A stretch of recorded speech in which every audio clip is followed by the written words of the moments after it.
ரமேஷ் உலகம் அவரை மறந்தது. ஆனால் வரலாறு மறக்கவில்லை.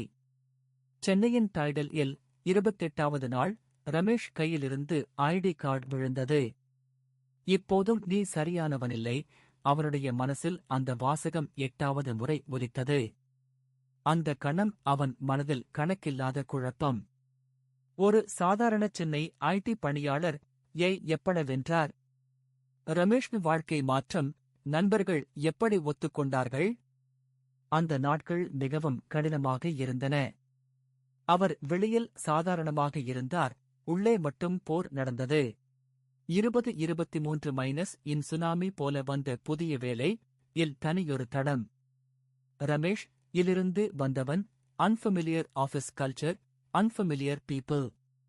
அவன் வீட்டில் 3 தோழிகளுக்கு இங்குள்ள நண்பர்கள் எப்படி மாற்றப் போகின்றனர் என்கிற கேள்வி. புதிய வேலை இல் அனுபவமில்லாத சூழல், ஆன்சைட்டி. புதிய வேலை இல் அனுபவமில்லாத சூழல், ஆன்சைட்டி. அந்த நாட்கள் மிகவும் கடினமாக இருந்தன. அவர் வெளியில் சாதாரணமாக இருந்தார், உள்ளே மட்டும் போர் நடந்தது. யாரும் அவரின் உண்மையான உணர்வை புரிந்து கொள்ளவில்லை. ஒவ்வொரு நாளும் ஒரே கேள்வி மனதில் எழுந்தது, நான் இதை சமாளிப்பேனா? இந்தல ஏன் தெரியும் இல்லை? இன் கேள்வி 17வது நாளில். அவன் பப்ளிக்கில் பேச முடியாது. இன் கேட்கும்போது அவன் உள்ளம் சிதறியது. ரமேஷ் வேலை கவனத்தில் தொடர முடியாமல் மைண்ட் பிளாங்க் ஆகிப் போனான். பொதுமக்கள் நடத்தில் நொந்த மனம், வேலை கவனம் சிதறல். சுற்றிலும் பேசும் மக்களின் விமர்சனம். தனிமையில் ரமேஷ் ரீல் பார்த்து அழும். அந்த நாட்கள் மிகவும் கடினமாக இருந்தன.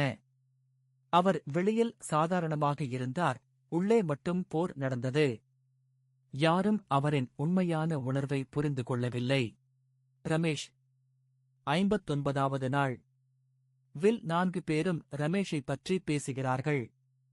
அவன் எப்போதும் சைலண்ட் என்று ஒரு பெண். அந்த வேர்ட்ஸ். ரமேஷின் ரீல் பார்த்து 12வது முறை அவன் தனிமையில் அழுகிறான். வாரம் ஒரு முறை அவன் மூழ்கும்.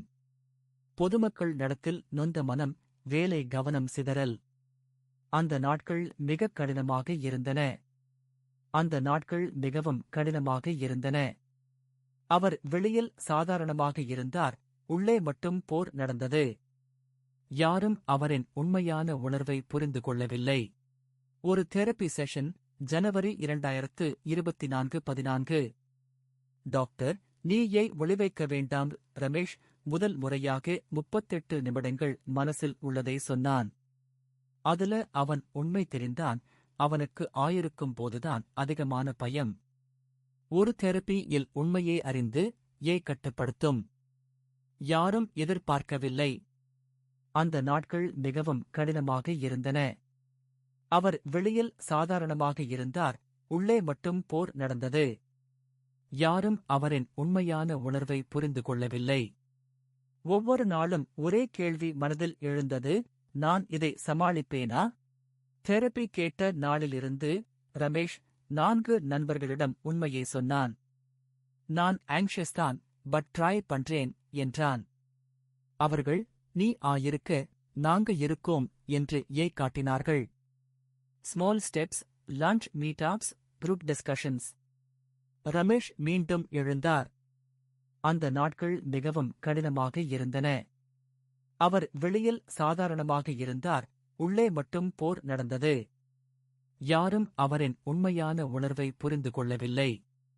ஒவ்வொரு நாளும் ஒரே கேள்வி மனதில் எழுந்தது, நான் இதை சமாளிப்பேனா? ரமேஷ் பயணம் சொல்லுகிறது, மன அழுத்தம் பேச வேண்டும், ஒளிவிட வேண்டாம். அவன் தெரப்பியில் கண்ட உண்மை, நீங்க இருக்கீங்கன்னா எல்லாம் தெரியும், ஆனால் ஷேர் பண்ணினால் வெயிட் ஹெல்ப் ஆகிறது. பாடம், மன அழுத்தம் பேச வேண்டும், ஒளிவிட வேண்டாம்.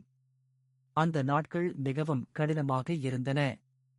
அவர் வெளியில் சாதாரணமாக இருந்தார், உள்ளே மட்டும் போர் நடந்தது. யாரும் அவரின் உண்மையான உணர்வை புரிந்து கொள்ளவில்லை. ஒவ்வொரு நாளும் ஒரே கேள்வி மனதில் எழுந்தது, நான் இதை சமாளிப்பேனா? அந்த தருணம் இன்றும் நினைவில் இருக்கிறது. ரமேஷ் ஸ்டோரி உங்களுக்கு கனெக்ட் ஆகியிருந்தா உங்கள் நண்பர்களுடன் ஷேர் பண்ணுங்க, சப்ஸ்கிரைப் பண்ணி பெல் கிளிக் பண்ணுங்க. இந்த உங்கள் பேசுங்கள் ஒளிவிடாதீர்கள்.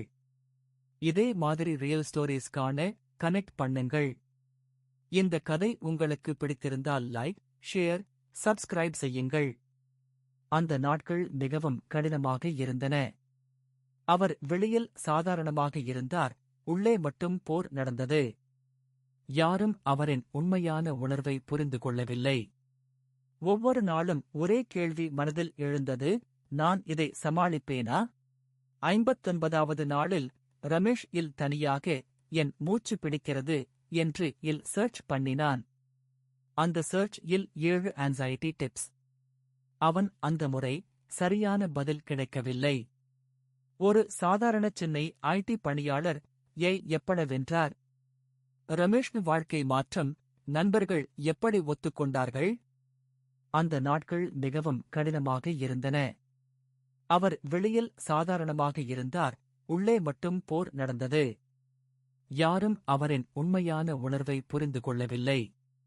ஒவ்வொரு நாளும் ஒரே கேள்வி மனதில் எழுந்தது, நான் இதை சமாளிப்பேனா? 10 வருடம் ஸ்கூல், 3 மாதம் IT job. Ramesh unfamiliar metro struggle. அவன் பழைய நண்பர்கள் கால் பண்ணினால் கூட நான் ஓகே என்று லை பண்ணுவான். அவன் யாரும் கேட்கவில்லை. புதிய வேலை, அனுபவமில்லாத சூழல், ஆன்சைட்டி. புதிய வேலை, அனுபவமில்லாத சூழல், ஆன்சைட்டி. அந்த நாட்கள் மிகவும் கடினமாக இருந்தன.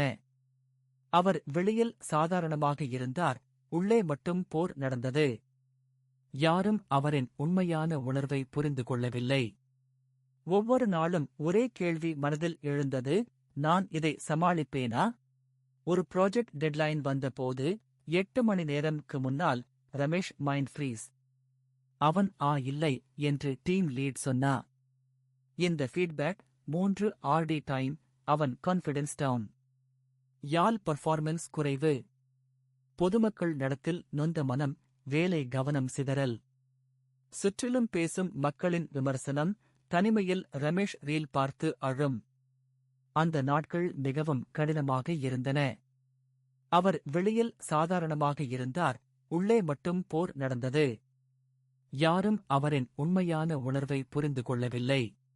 தெரபிக்கு 7 நாட்கள் முன்பு ரமேஷ் ரூம்மே, நீ பயப்படாதா, ட்ராய் பண்ணு. அன்று இரவு ரமேஷ் வெட் பண்ணினான். 11வது முறையாக நான் இருக்கிறேன் என்று நினைத்தான். அவன் இன்னர் கிரைசிஸ். இந்த கதை உங்களுக்கு பிடித்திருந்தால் லைக் செய்யுங்கள், உங்கள் நண்பர்களுடன் ஷேர் செய்யுங்கள் மற்றும் துளிர்க்கு சப்ஸ்கிரைப் செய்து பெல் ஐ அழுத்துங்கள். அடுத்த கதையில் சந்திப்போம். நன்றி. பொதுமக்கள் நடத்தில் நொந்த மனம், வேலை கவனம் சிதறல்.